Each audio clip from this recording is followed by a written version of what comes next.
उस आवाज की आत्मा का नाम संविधान है, उसका नाम आप भूल जा रहे हैं। संविधान को बचाने की तो इस वक्त हम प्रण लिए हुए हैं और इसी के माध्यम से हम लोगों के बीच जा रहे हैं। तो वो बात सबसे पहले बोलनी चाहिए कि क्योंकि आपके हर कोशिश का जो उसकी आत्मा है उसका नाम संविधान है, और जब संविधान नहीं रहेगा तो ये सारी बातें खत्म हो जाएंगी, आपको बोलने का हक खत्म हो जाएगा। ये बात सबसे पहले कहना चाहिए। और SC ST OBC और अदर OBC को जोड़ने का कारण भी संविधान हो सकता है, संविधान के बगैर तो जिंदा ही नहीं रह सकते। इसलिए सब समाजवादी गढ़ की धरा आजमगढ़ की इस पावन धरा से जहां आज नामांकन पत्र दाखिल करने जा रहे आदरणीय धर्मेंद्र यादव जी और अपने सहयोगी मित्रों के साथ, जो आजमगढ़ की क्रांतिकारी वीर भूमि के वीर पुत्र हैं, उन वीर पुत्रों ने आज इस क्रांति भूमि पर क्या इतिहास लिखा, उसका हर वीडियो, हर क्लिप, उस हर पल का साक्षी है, रोमांचित करने वाला है। आइए उसी रोमांचित पल से, उसी रोमांचक समाजवादियों के इस सेंट्रल पॉलिटिकल कार्यालय से आपको उन सब से मिलवाएंगे, एक एक व्यक्ति से मिलवाएंगे, आजमगढ़ के एक एक तहसील के एक एक व्यक्ति से रूबरू कराएंगे। आइए मिलते हैं, उनके जज्बातों को जानते हैं कि वो यहाँ इकट्ठा क्यों हो रहे हैं। देखिए, ये सेंट्रल कार्यालय की ये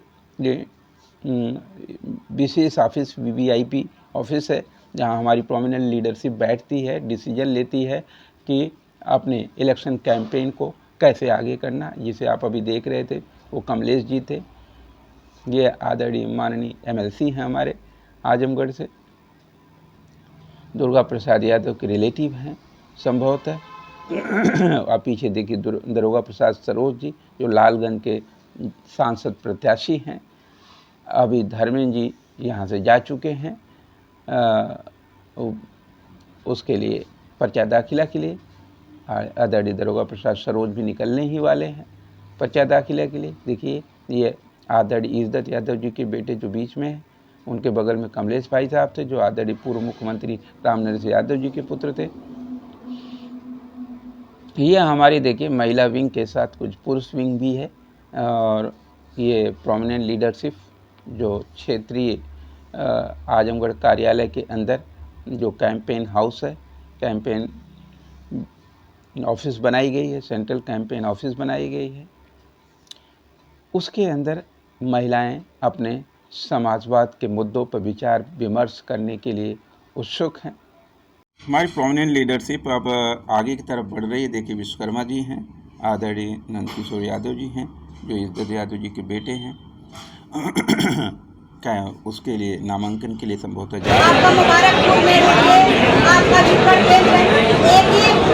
पत्रकारों द्वारा फायर ब्रांड हमारी महिला मातृशक्ति अपने विचार रख रही हैं। विचार के मुद्दे क्या हैं? विचार के मुद्दे हैं, संविधान बचेगा या बचाना होगा? बचाना होगा तो क्या करना होगा? रोजगार मिलेगा, महंगाई कम होगी, सुविधाएं बढ़ेंगी, लोगों के, किसानों के लोन माफ़ होंगे, आम बिजनेसमैनों के लोन माफ़ होंगे, आम छात्रों के लिए गए एजुकेशन के लिए लिए गए लोन माफ़ होंगे। क्या मातृशक्ति को आर्थिक संपन्नता के लिए कोई विशेष कदम उठाया जाएगा? क्या पिछली सरकारों की तरह ही समाजवादी सरकारें भी सिर्फ जुमले फेंकेंगी, या बेटी पढ़ाओ और बेटी बढ़ाओ के नारे को व्यवहारिक बनाएंगी? बेटियों को बढ़ने की गारंटी सुनिश्चित करेंगी, उनकी निःशुल्क शिक्षा का, उनके निःशुल्क रोजगार की गारंटी को सुनिश्चित करेंगे? क्या ये ऐसे कोई प्रोमिनेंट डिसीजन समाजवादी पार्टी कार्यालय कैंपेन द्वारा लिया जाएगा? देखते हैं ये महिलाएं क्या कहना चाह रही हैं। इस बार आप लोग क्या अपेक्षा कर रहे हैं? क्या चाहिए आप लोगों को, किस मुद्दे पर? साइकिल चाहिए? साइकिल के अलावा और क्या चाहिए? अच्छा, और क्या चाहिए?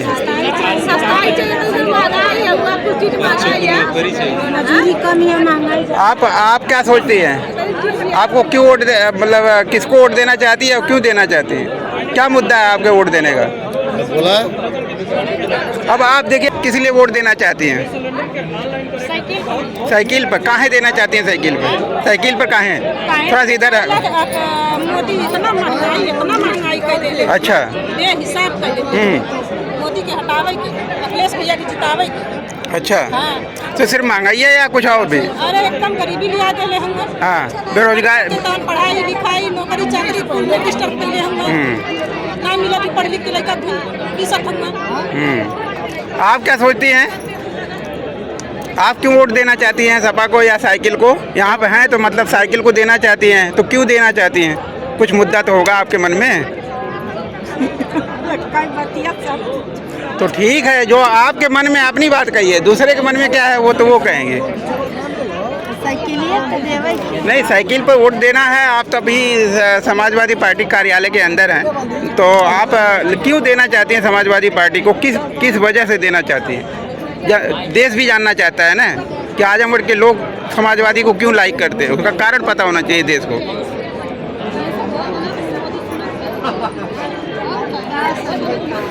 रोटी कपड़ा मकान, इतनी बात तो याद है ही है आपको। ये मिल रहा है कि नहीं? ठीक से नहीं मिल रहा है तो वोट देना है। महंगाई बढ़ गई है तो वोट किसको देना है? बेरोजगारी है तो वोट किसको देना है? ये बात बोलने में क्या लगता है?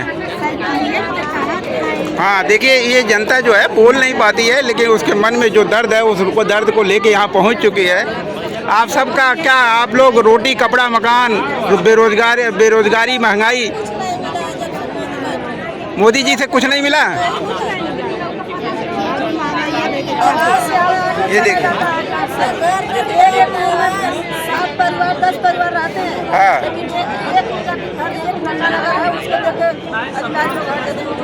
अपने रहने खातिर और वहाँ पर चिकिन होती करे उनके तो ईटा है। 10 परिवार यानी नेचुरल जस्टिस का जो मैटर होता है कि natural justice with affect of the truth को अवॉइड करके एक किसी परसेप्शन के बेस पर न्याय नहीं हो सकता। ये महिलाओं का प्रश्न है। परसेप्शन के बेस पर लिए गए फैसले महिलाओं को स्वीकार्य नहीं, ये सरकारों को समझना पड़ेगा। आप लोग क्या सोचती है माता जी? आप आए हैं, क्या कुछ सोच के आए हैं? क्या दर्द है आपका? कुछ कहेंगे? क्या सोच रहे हैं? मन में क्या चल रहा है?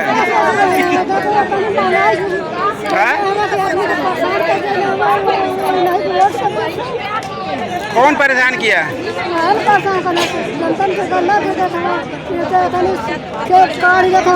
बिल में काढ़ा था, सिलेंडर में काढ़ा था, भैया रोटी लगल में पैसा में काढ़ा था, जब तन के लहसुन मिलता रहा कि चटनी किसका।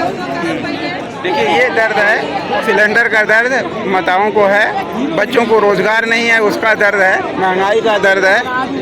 ये सबके प्रश्न और सबके जवाब एक ही हैं। तो आप संविधान बदलने के खिलाफ हैं? हाँ, हम संविधान बदलने के खिलाफ हैं। यदि जो जिनको ये नहीं समझ में आता कि महिलाएं नहीं समझती हैं, तो शायद कुछ लोग ना समझते हों, लेकिन अधिकांश पढ़ी लिखी महिलाएं समझती हैं कि संविधान बदलेगा तो हम उसके खिलाफ खड़े हो जाएंगे।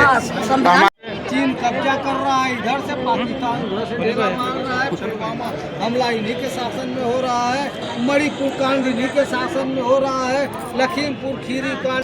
मैं मोहम्मद कौसर, हाँ, सगड़ी विधानसभा से। अच्छा, स्वागत है सर।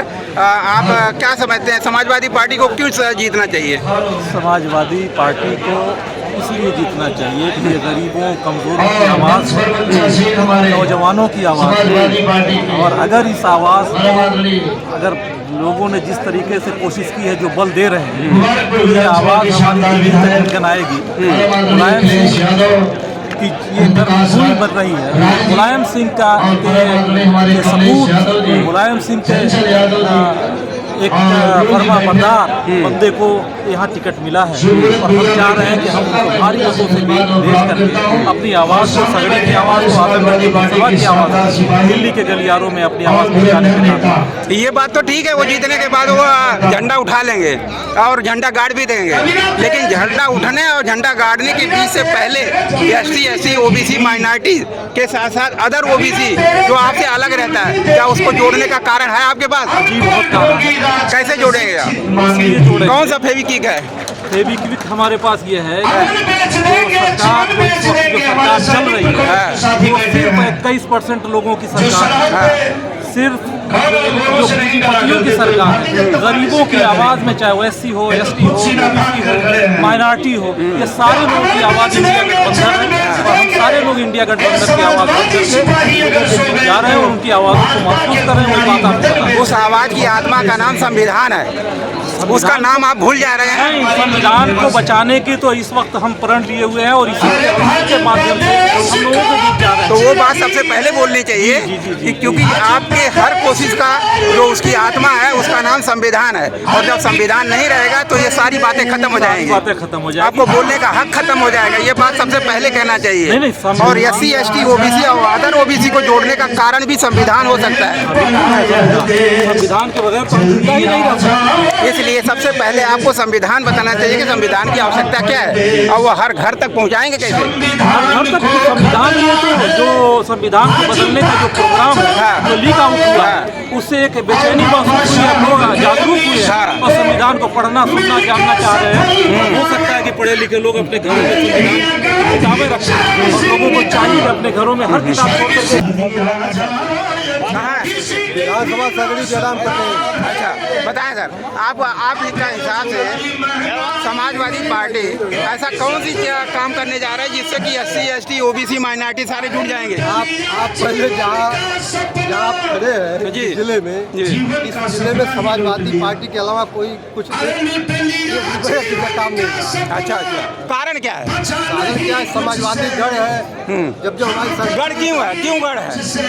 गढ़ कह देने से हो जाएगा या असली कुछ कारण होगा ना? अरे गढ़ लगातार हमारे 10 विधायक यहाँ है, गढ़ की क्या बात, 10 में कोई हाँ ये असली कारण है। समाजवादी पार्टी की इसके बाद 9 थे, तो हमेशा जो है सब सीटों को निकल आता है। इनका कहना है कि 10 विधायक हम जीतते हैं तो यह गढ़ इसीलिए है कि कुछ जगहों पर तो डिस्काउंट हो जाता है, लेकिन आजमगढ़ की आत्मा ऐसी एक जागी हुई है कि यहाँ के गढ़ के किसी भी सदस्य को छीनना नामुमकिन हो जाता है। यह समाजवादी धरती है, तो समाजवादी धरती की समाजवादी कारण है और उन कारणों को कोई हटाना और मिटाना किसी के आसान इतना नहीं है, क्योंकि आजमगढ़ की धरती को गढ़ कहा जाता है। तो उसका कारण है नेताजी की आत्मा यही निवास करती है। BBS न्यूज़ ने समाजवादी चोले को धारण करके BBS परिवार के लोगों को समझने की कोशिश किया। आइए देखते हैं अब अगला विचार। पूर्व जिला पंचायत सदस्य ममौर। अच्छा ओके, तो सर आपके हिसाब से समाजवादी पार्टी किन मुद्दों को लेकर के अपना जो है जीतने का इरादा रखती है? अरे मुद्दा तो बहुत है, बेरोजगारी सबसे बड़ी बेरोजगारी है। अच्छा, महंगाई चरम सीमा पर है। अच्छा, आप तो ये बात समझ गए, ये बात समझ में आती है। आपकी SC समाज को, ST समाज को, OBC अगर OBC होता है, क्या उसको ये बात समझा पाते हैं आप लोग? बिल्कुल समझा रहे हैं। OBC को सभी सबको समझा रहे हैं हम लोग, समझा तो बता रहे हैं, सब लोग समझ आ रहे हैं, सब समझ रहे हैं कि अब तो परेशान हो सभी लोग, सबका मन फिर तो नहीं भटक जाएंगे, नहीं भटकेंगे। सबका मन बन गया आपकी धर्मेंद्र राव को भारी मत जिताएंगे। सिर्फ MY समीकरण तो नहीं बन के रह जाएगा? नहीं, ऐसी कोई बात नहीं। ये संदेश पूरे प्रदेश को जाएगा? पूरे प्रदेश को जाएगा, आजमगढ़ संदेश पूरे प्रदेश को जाएगा। अच्छा, तो सर आप क्या कहना चाहोगे? आपका शुभ नाम सर? सुभान यादव भाने, पूर्व जिला पंचायत सदस्य। अच्छा, विधानसभा सगड़ी। तो सर बताएं आप क्या मतलब जनता को संदेश देना चाहेंगे कि आजमगढ़ क्या समाजवाद का नारा है जो? अरे भाई आजमगढ़ ये जो समाजवादी सभ्य नेताजी ने किया, क्यों क्या है उसमें, क्या खासियत है? अरे बहुत खास जो विकास हुआ है यहाँ वो समाजवादी पार्टी ने किया है। अच्छा, आज नौजवान बेरोजगार घूम रहा है। हाँ। सारे नौजवानों के भविष्य की समस्या है, उसी को लेकर सारे लोग जो है आस लगाए हुए हैं। नहीं, सबसे बड़ी समस्या है SC ST अदर OBC को जोड़ने की, वो जोड़ पा रहे हैं आप? नहीं, सारे लोग जुड़ रहे हैं। जितना शिक्षित समाज है, चाहे वो दलित, शोषित, अनुसूचित और पिछड़ा, और चाहे अल्पसंख्यक, चाहे सामान्य हो, जो लोग सुन जो पढ़े लिखे शिक्षित हैं, वो लोग इस बात को सारे लोग इस समय समाजवादी पार्टी की तरफ ध्यान दे रहे हैं और सबको साइकिल वोट देने का आह्वान कर रहे हैं, बता रहे हैं। मतलब आपको पूरा इरादा है कि आप जो है ये आजमगढ़ की सीट तो निकाल ही रहे हैं? अलग अलग तहसील, अलग अलग विधानसभा के अपने अपने विचार हैं, अपने नेतृत्व के तरीके हैं, लेकिन सबसे खूबसूरत चीज़ है एक गुलदस्ते का आईना। आज आप देख पा रहे होंगे, समझ पा रहे होंगे, चाहे स्त्री हो या पुरुष, सगड़ी हो या गोपालपुर या सदर, मैटर नहीं करता, मैटर करता है वो सोचते क्या है। एक एक चेहरे को आप ध्यान से देखिए, आपको सब समझ में आ जाएगा कि महंगाई, बेरोजगारी और उनके बीच में खूबसूरत जुमलों की बौछार। क्या जुमले इन लोगों को समझ में आ रहे हैं? यदि वो समझ में आते तो क्या ये लोग यहाँ पे होते? यदि यहाँ पे हैं तो इसका मतलब जुमलों से दूरियां हो चुकी हैं। जनता ऊब चुकी है जुमलों से, और जुमलों से ऊब गई तो अब क्या होने वाला है? देखिए, प्रोमिनेंट लीडरशिप संभवतः एक दूसरी दिशा में जा रही है, और महिलाओं की प्रोमिनेंट लीडरशिप जो नामांकन के समय वहाँ पर उतनी भीड़ को फेस नहीं कर सकती, वो लोग सेंट्रल कार्यालय में हैं। देखो, मीडिया बाइट दे रहे हैं। ये मीडिया बाइट में क्या है विषय? मीडिया बाइट का विषय है बेरोजगारी, महंगाई और झूठ और उबाऊ जुमले अब नहीं चल गए। आम जनता समझने लगी है कि झूठ और उबाऊ जुमले सिर्फ समाज को बरगला सकते हैं, उनकी बेरोजगारी और उनकी महंगाई के दर्द को ख़त्म नहीं कर सकते, उनके भविष्य को यानी उनके बच्चों को नौकरी की गारंटी नहीं बन सकते, उनकी सुरक्षा की गारंटी नहीं बन सकते। 2500 लोगों के, महिलाओं के साथ बलात्कारियों के सपोर्ट करने वाले तमाम दिग्गज भगवाधारी संत महात्माओं का सपोर्ट करने वाला चरित्र क्या समाजवाद का चरित्र हो सकता है? यह बात आम जनता को समझ में आती है। जिन्हें इस बात में गलतफहमी है कि आम जनता ये जो दिख रही है वो ये नहीं समझती कि आप किसके साथ खड़े हैं। आप क्रिमिनलिटी को खत्म करने की बात करते हैं, क्रिमिनल का स्वागत करते हैं। आप भ्रष्टाचार को खत्म करने की बात करते हैं, भ्रष्टाचारियों का स्वागत करते हैं। 15 लाख करोड़ रुपए लेकर भागने वाले नीरव मोदी हो, मेहुल चौकसी हो या माल्या हो, या फिर 2500 से अधिक महिलाओं के साथ बलात्कार करने वाला हो, इस सारे जुमलों का खजाना आम जनता तक पहुंच चुका है। आम जनता इन 10 सालों में एक एक सत्य और असत्य के बीच में वेरिफिकेशन के चैप्टर को क्लोज कर चुकी है। अब वो फैसले के दौर से गुजर रही है। वो फैसला कितना निर्णायक होगा? क्या ईवीएम की 4 दीवारी में वो कैद हो जाएगा, या ईवीएम की 4 दीवारी को तोड़ अपने सत्य की स्थापना कर पाएगा?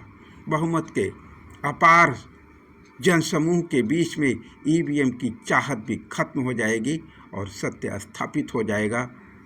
इलेक्शन कमीशन के इरादे भी अपनी सांसें रुक जाएंगी, और समाजवाद और भारतीय बहुसंख्यक समाज का वो आईना जो उसके दर्द की आवाज़ के साथ है, ये प्रोमिनेंट लीडरशिप जो आपसे सामने से गुजर रही है, आदरणीय इज्जत जी के बेटे थे।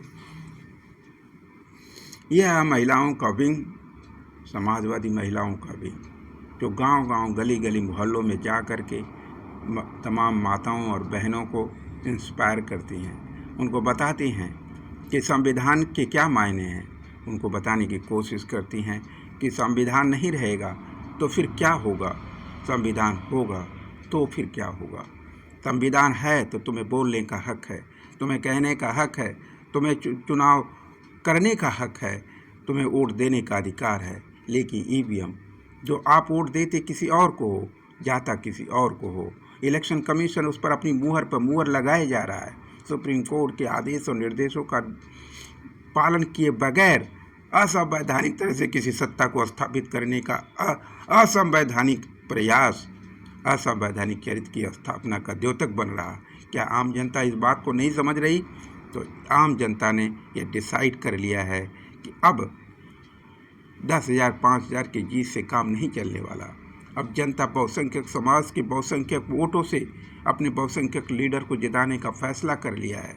उसकी प्रोमिनेंट लीडरशिप जिले स्तर की, तहसील स्तर की, विधानसभा स्तर की आपके सामने है। ये प्रमोद यादव जी हैं जो आपको दिख रहे हैं, भावी भविष्य के विधायक हैं संभवतः, उनके प्रयास अब उनके कदम हर पल आगे की तरफ बढ़ रहे हैं। इसी तरह हर आदमी अपने अपने क्षेत्र में अपनी अपनी विधानसभा को संभालने की गारंटी सुनिश्चित करने के प्रयासों में लगा हुआ है। उसकी कवायद जारी है। समाजवाद कैसे स्थापित हो, समाजवाद की आवश्यकताएं जमीन पर कैसे उतरे, उसे उतारने के प्रयास ये जनसंख्या इकट्ठा होती है।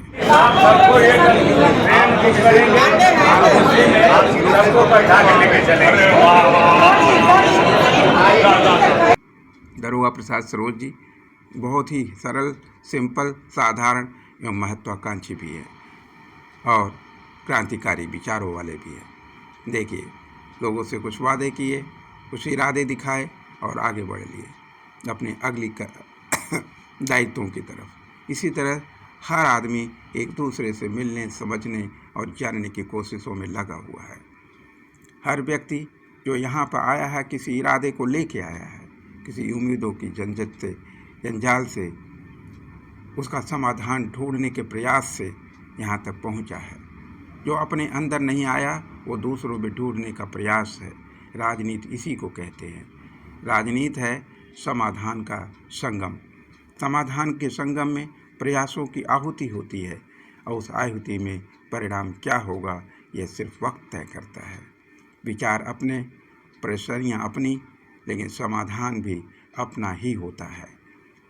यह संबंधित नेताओं पर, उनके नेतृत्व पर, उनकी न्यायिक सोच पर दुर्भाग्य यह है हमने जो है शिक्षा मित्र पैदा कर लिया, स्वास्थ्य मित्र पैदा कर लिया, लेकिन आज तक किसी सरकारी संस्थान, किसी प्राइवेट इंस्टीट्यूशन, किसी राजनैतिक संगठन ने भी न्याय मित्र बनाने का प्रयास नहीं किया।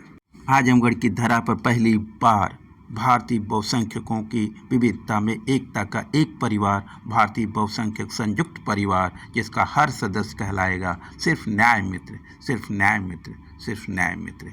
ये पहली पहल है पूरे भारत के लिए, संभवतः पूरे विश्व के लिए, जिसमें विविधता में एकता का, वसुधैव कुटुंबकम का वो चरित्र व्यवहारिक रूपांतरण जमीन पर हो रहा है। हर व्यक्ति न्याय मित्र बनकर गांव-गांव, गली-गली, मोहल्ले-मोहल्ले जा कर के जनता को, समाज को उसके बहुसंख्यक शक्ति का आगाज़ कर रहा, उसे बता रहा, समझा रहा कि संविधान के मायने क्या हैं। शारीरिक, मानसिक और सामाजिक परिस्थितियों की प्रताड़ना की आवाज़ है। यह आवाज़ उस समाज की आवाज़ है जो समाज की आवश्यकता की चेतना की अभिव्यक्ति है। आज ज़रूरत है बहुसंख्यक समाज का हर व्यक्ति सच्चा समाजवादी बन जमीन पर एक न्याय मित्र बने। हर व्यक्ति के साथ, हर पड़ोसी के साथ, परिवार के सभी सदस्यों के साथ न्याय मित्र जैसा व्यवहार करे। उसके आचरणों में न्याय मित्रता का धर्म हो, उसके संस्कारों में संस्कृति का परिभाषा हो और उसके आदर्शों का मूल्य हो न्याय मित्रता। न्याय के प्रति उसकी संवेदना, न्यायिक आदर्शों के प्रति उसकी समर्पण यही समाज को एकजुट कर सकता, एक दूसरे से भाईचारा, बराबरी और सहभागिता के संदेश को व्यवहारिक डीएनए का हिस्सा बना सकता। इसके आपसी ईर्ष्या, देश, जलन, दूरियां और उसके कारण सब मिट जाएंगे, सारे अंधकार मिट जाएंगे। उस अंधकार को मिटाना है, ज़मीन पर उतारना है, सच्चे समाजवाद को स्थापित करना है तो बराबरी, भाईचारा, सहभागिता यानी सहयोग और सेवा की एकमात्र सहभागिता, इन चार स्तंभों को व्यवहारिक बनाना है तो हर समाजवादी को न्याय मित्र बनना पड़ेगा। बीबीएस परिवार एक एक समाजवादी का आह्वान करती जो वास्तव में समाजवाद के लक्ष्य और समाजवाद के उद्देश्य और समाजवादी पुरोधा आधारित धर्मेंद्र यादव को 2/3 बहुमत की हिस्सा बनाना है तो 2 लाख से अधिक मतों से जिताने की गारंटी भी सुनिश्चित करनी होगी। आइए हम सब संकल्प लें, आदरणीय धर्मेंद्र जी को एक ऐतिहासिक मतों से जिताने का व्यवहारिक रूपांतरण करें, तभी सच्चा समाजवाद स्थापित होगा।